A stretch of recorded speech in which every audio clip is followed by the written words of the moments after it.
Madam, আপনি কোত্থেকে এসেছেন? আমি শ্যামনগর কালীবাড়ি থেকে এসেছি। আজকে যে প্রোডাক্ট নিয়েছেন i5 11 জেনারেশন গিগাবাইটের মাদারবোর্ড দিয়ে 8GB র্যাম XPG, NVMe নিয়েছেন 500GB, অ্যান্টি স্পোর্টসের 500 SMPS।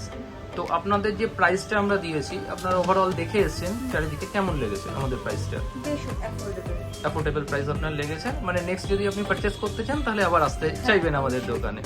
Okay, thank you madam, আবার আসবেন।